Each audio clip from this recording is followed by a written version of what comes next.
மாநில உறுப்பினர் எஸ்.எம். சுகுமார். மாண்புமிகு பேரவைத் தலைவர் அவர்களே வணக்கம். அனைத்து இந்திய அண்ணா திராவிட முன்னேற்ற கழகத்தை தோற்றுவித்து எங்கள் நெஞ்சமெல்லாம் வாழ்ந்து கொண்டிருக்கும் மக்கள் திலகம் மன்னாதி மன்னன் பொன்மனச்செம்மல் புரட்சி தலைவர் ஐயா எம்ஜிஆர் அவர்களை வணங்கி, மக்களால் நான் மக்களுக்காகவே நான் என்று தவ வாழ்வு வாழ்ந்த எங்கள் இதய தெய்வம் நம்மை விட்டு பிரிந்தாலும் நம்மோடு வாழ்ந்து கொண்டிருக்கும் புரட்சி தலைவி அம்மா அவர்களை வணங்கி, எங்கள் கழக பொதுச் செயலாளர் முன்னாள் முதல்வர் ஒரே நேரத்தில் 12,110 கோடி மதிப்பிலான பயிர்க்கடன்களை முழுமையாக தள்ளுபடி செய்து விவசாயிகள் துயர் தீர்த்து 7.5% உள்ஒதுக்கீடு கொடுத்து ஏழை எளிய மாணவர்களின் டாக்டர் கனவை நனவாக்கிய மாண்புமிகு ஐயா எடப்பாடி ஐயா அவர்களை வணங்கி, என்னை சட்டமன்ற உறுப்பினராக தேர்ந்தெடுத்து அனுப்பியுள்ள ஆற்காடு தொகுதி மக்களுக்கும், ஆற்காடு நகர ஒன்றிய பேரூராட்சி செயலாளருக்கும், கிளைக்கழக செயலாளருக்கும் மற்றும் தொண்டர்களுக்கும் எனக்கு தொகுதி ஒதுக்கீடு செய்து என் வெற்றிக்காக பாடுபட்ட மாண்புமிகு ஐயா எடப்பாடி ஐயா அவர்களுக்கும், பாட்டாளி மக்கள் கட்சி தலைவர் டாக்டர் அன்புமணி ஐயா அவர்களுக்கும், கூட்டணி கட்சி தலைவர்களுக்கும், நிர்வாகிகளுக்கும், நண்பர்களுக்கும், குடும்பத்தினருக்கும் என் நன்றியினை பாதம் பணிந்து தெரிவித்துக் கொள்கிறேன். உறவினர்களுக்கும். மாண்புமிகு பேரவைத் தலைவர் அவர்களே, புரட்சித் தலைவர் எம்ஜிஆர் அவர்கள் தமிழக முதலமைச்சராக இருந்தபோது சென்னை மக்களின் குடிநீர் தாகத்தை தீர்த்த கிருஷ்ணா நதி நீரை கொண்டு வந்தார். புரட்சித் தலைவி அம்மா அவர்கள் தமிழக முதலமைச்சராக இருந்தபோது புதிய வீராணம் திட்டத்தை கொண்டு வந்து நாளொன்றுக்கு சுமார் 180 மில்லியன் லிட்டர் குடிநீரை சென்னை மாநகருக்கு கொண்டு வந்தார்.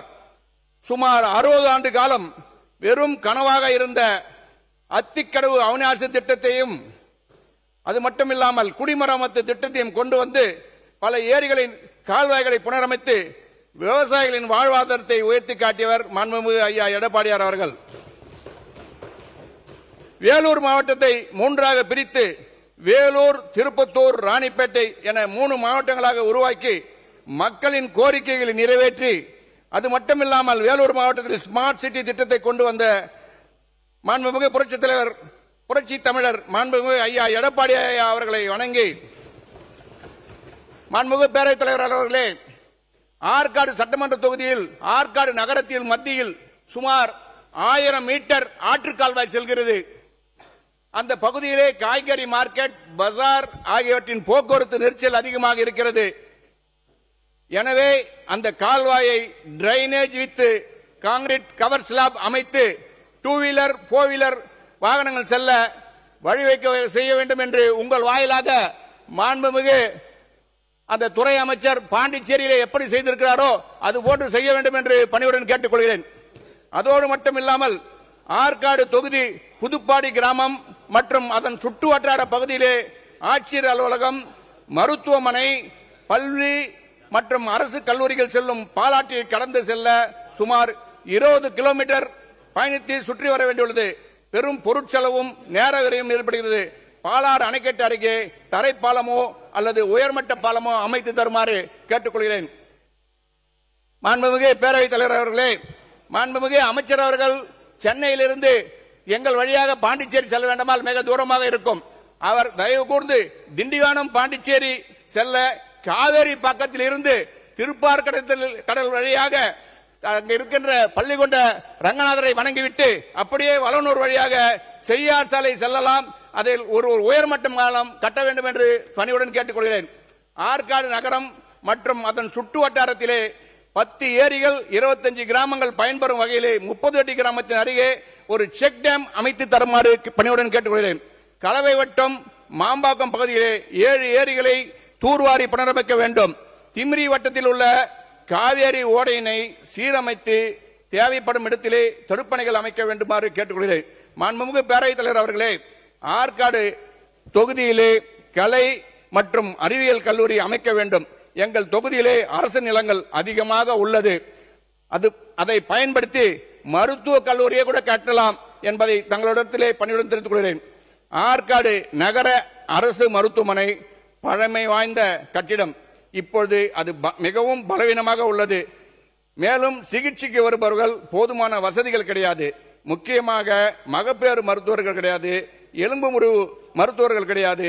அங்கு ஃபர்ஸ்ட் எய்டு மட்டும் செய்து கொண்டு வேறு மருத்துவமனைக்கு அனுப்பும் நிலை உள்ளது.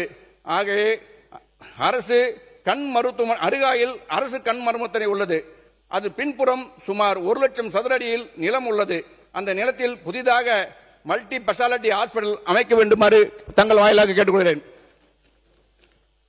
கலவை பேரூராட்சி மருத்துவமனையில் சிடி ஸ்கேன், எம்ஆர்ஐ போன்ற நவீன பரிசோதனை கருவிகள் இன்றி அவசர நிலையில் சோதனை செய்வதற்கு வெகு தூரம் செல்ல வேண்டியிருப்பதால் சில உயிர் இழப்புகள் சந்தித்து நேர்கிறது. எனவே இத்தகைய கருவிகளை அமைத்து மேலும் இந்த மருத்துவமனையில் ஒரு அமரரை அமைத்து தருமாறு, மாச்சுரி அறையை அறிவித்துமாறு கேட்டுக்கொள்கிறேன். கனியம்பாடி ஊராட்சி ஒன்றிய பகுதியிலே கமண்டல நாக நதி ஒன்று உள்ளது.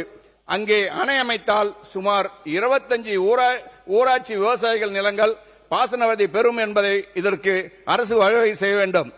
திமிரி பேராட்சியில் ஒரு சார் பதிவாளர் அலுவலகம், சப் ரிஜிஸ்டர் ஆபீஸ் சுமார் 30 ஊராட்சியை சேர்ந்த பொதுமக்கள் பயன்பெறும் வகையிலே அமைத்து தர வேண்டும். அங்கு ஏற்கனவே உள்ள அரசு கட்டிடத்தை பயன்படுத்திக் கொள்ளலாம். மாண்புமிகு பேரவைத் தலைவர் அவர்களே, சென்னை பெங்களூர் விரைவு சாலை, நகிரி திண்டிவனம் ரயில்வே புதிய வழித்தடம் அமைப்பதற்கு தேவையான பில்லிங் கிராவல் அந்த பகுதியில் உள்ள காவேரிப்பாக்கம், கலவை, நல்லூர், வேம்பி, அத்தியானம், பரிக்கல்பட்டு, வளையாத்தூர், கனியனூர், சாத்தூர், தாமரைப்பாக்கம் வழியில் உள்ள அனைத்து ஏரிகளும் பகிர்ந்து மண் எடுத்தால் ஏரிகளும் ஆழம் பெறும், நீர் தேங்கி விவசாயமும் வளம் பெறும். ஆனால் ஒரு சில ஏரிகளில் மட்டும் மண் எடுக்க அனுமதி கொடுப்பார்கள். அந்த ஏரிகள் அதிகமாக ஆழம் ஏற்பட்டு தண்ணீர் வெளியே வர வாய்ப்பில்லை இல்லாமல் போகிறது. எனவே அனைத்து ஏரிகளிலும் மண் எடுத்தால் விவசாயமும் பயன்பெறும், அரசுக்கு தூர்வாரும் செலவும் மிச்சமாகும். இதை கருத்தில் கொண்டு அரசு நடைமுறைப்படுத்த வேண்டும். ஆற்காடு தொகுதியிலே மேச்சேரி, அரும்பாக்கம், புதுப்பாடி, கனியனூர், மூஞ்சூர்பட்டு ஆகிய பகுதியில் அமைந்துள்ள அரசு உயர்நிலைப் பள்ளிகள் மேல்நிலைப் பள்ளியாக தரம் உயர்த்தி தர வேண்டும்.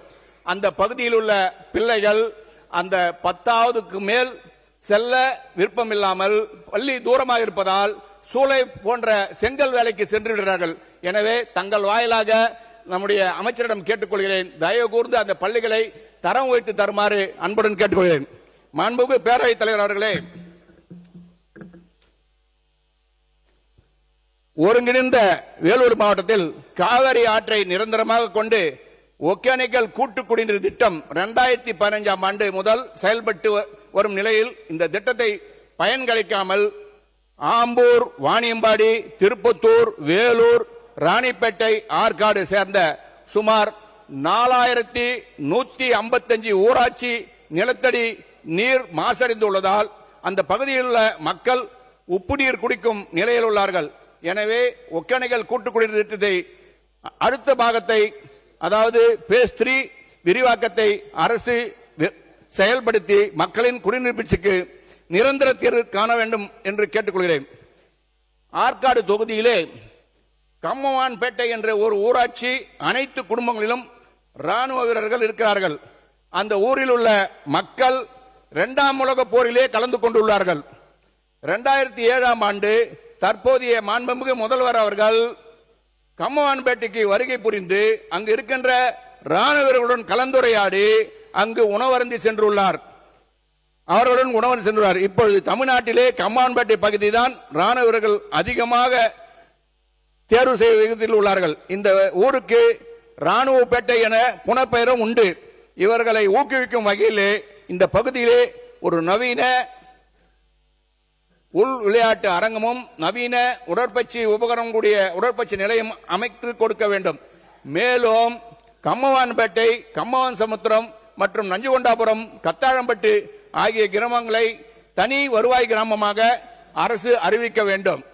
மாண்புமிகு பேரவைத் தலைவர்களே, விவசாயிகள் தங்களுடைய நிலத்தில் ஆழ்துளை கிணறு அமைக்கிறார்கள்.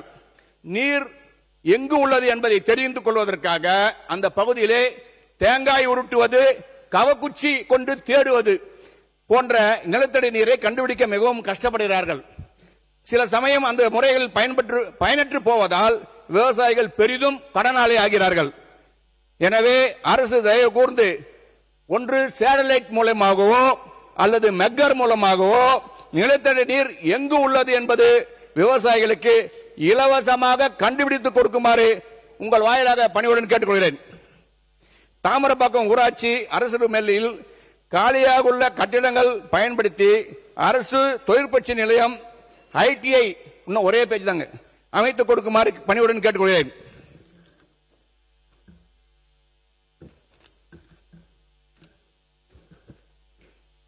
திமிரியில் அமைந்துள்ள பிடிஓ அலுவலகம் 55 ஊராட்சிகள் உள்ளடங்கியது. கலவை சுற்றியுள்ள ஊராட்சிகள் இருந்து கிராம பொதுமக்கள் திமிரி செல்ல சுமார் 35 கிலோமீட்டர் தூரம் வரை செல்ல வேண்டியுள்ளது. அவர்கள் மிகுந்த சிரமத்துக்கு ஆளாகிறார்கள். எனவே ஊராட்சி ஒன்றிய அலுவலகத்தை இரண்டாக பிரித்து கலவை தலைமையிடமாக கொண்டு புதிய ஊராட்சி ஒன்றிய அலுவலகத்தை அமைக்க வேண்டுமாறு பணியுடன் கேட்டுக்கொள்கிறேன்.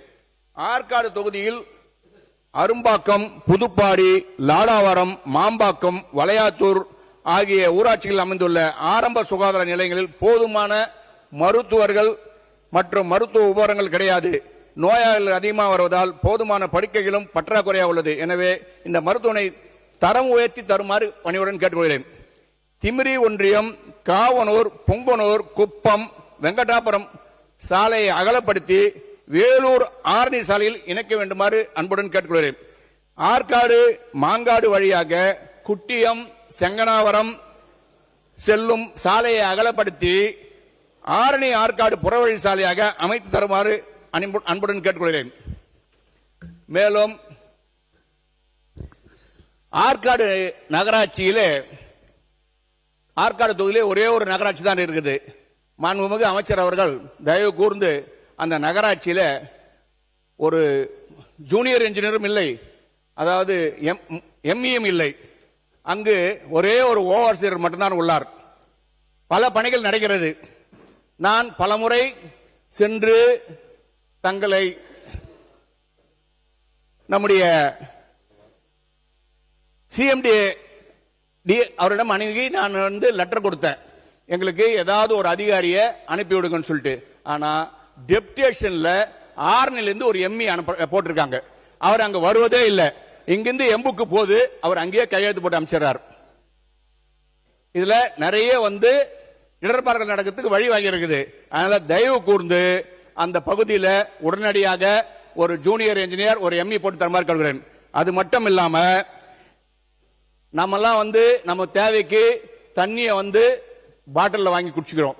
ஆனா இன்றைக்கு நம்முடைய சகோதரர் கம்யூனிஸ்டுக்காரர் சொன்ன மாதிரி இன்றைய கிராமத்தில் நான் முன்னெல்லாம் கடந்த ஆட்சியில அங்க போய் நம்ம அந்த தண்ணிக்கு ஒரு மிஷினை வச்சு அவங்களுக்கு தண்ணி பிடிச்சி சொல்லி கேன்ல கொடுத்து ஆர்வா வாட்டர் பிடிக்க சொன்னோம்.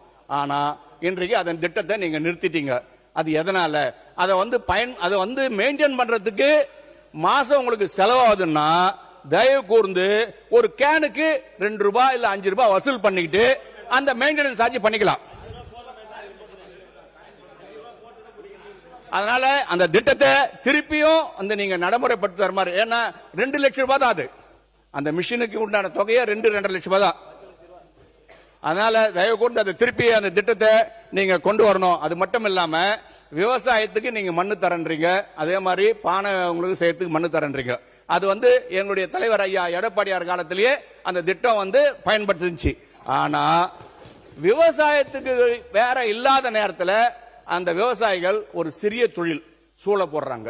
அந்த சூளைக்கு நீங்க மண்ணு கொடுக்கணும், தயவு கூர்ந்து மண்ணு கொடுக்கணும். அந்த பணத்தை வச்சு கூட அந்த ஏரி சீரமைக்கலாம். நம்ம கோடி கணக்கில் ஒரு ஏரியும் தூர் வாடுறோம், அதுக்கு பதில் இந்த மாதிரிலாம் பண்ணலாம். ஆனா அதே மாதிரி அங்கங்க பாலம் அமைக்கிறாங்க. அந்த பாலத்துக்கு மண்ணு நிரப்புறதுக்கு நம்ம காலத்தோட நம்ம அதிகாரிகள் பர்மிஷன் கொடுக்கறது கிடையாது. என்னுடைய தொகுதியில கூட அந்த மாதிரி இன்னைக்கு வரைக்கும் ஒரு பாலம் நின்றுட்டு இருக்குது. ஏன்னு கேட்டா நான் அங்க போய் ஆய்வு செய்யும் போது மண் இல்ல சார், நான் என்ன சார் பண்றது அப்படின்னு சொல்றாங்க. அதனால தயவு கூர்ந்து பாலங்களுக்கெல்லாம் முன்னுரிமை கொடுத்து அதுவும் ஒரே ஏரியில கொடுக்குறாங்க. அதனால ஆழம் அதிகமா போயிடுது, தண்ணி அந்த ஒரு ஏரியில ஜாஸ்தி நின்று போய் வெளியே வராது நின்று போகுது. அதனால தயவு கொண்டு அதெல்லாம் பரிசீலனை செய்யுமாறு கேட்டுக்கொண்டு, அதோடு மட்டும் இல்லாமல் விழாப்பாக்கம் பேரூராட்சியில் அமைந்துள்ள அரசு ஆரம்ப சுகாதார நிலையம் உறுப்பினர் டாக்டர் கலை கதிரவன் அவர்கள் நன்றி நன்றி சொல்லுங்க. நன்றி சொல்லுங்க. எல்லாம் போட்ட ஒரே மாநில உறுப்பினர் கோ ஹரி எதை எப்படி இருங்க சார். நீங்க ஒவ்வொன்றுக்கும் நீங்க வந்து ரெக்கமெண்டேஷன் வராதிங்க தயவுசெய்து. நீங்க உங்க இடத்துல அமருங்க. மாநில உறுப்பினர் முடிங்க, நன்றி சொல்லி முடிங்க. விழாப்பாக்கம் பேரூராட்சி அமைந்துள்ள அரசு ஆரம்ப சுகாதார நிலையத்துக்கு நாள் ஒன்றுக்கு 20க்கும் மேற்பட்ட கர்ப்பிணி தாய்மார்கள் வருகிறார்கள். போதுமான மருத்துவர் இல்லை, செவிலியர்கள் இல்லை, மருத்துவமனையில் கிடையாது.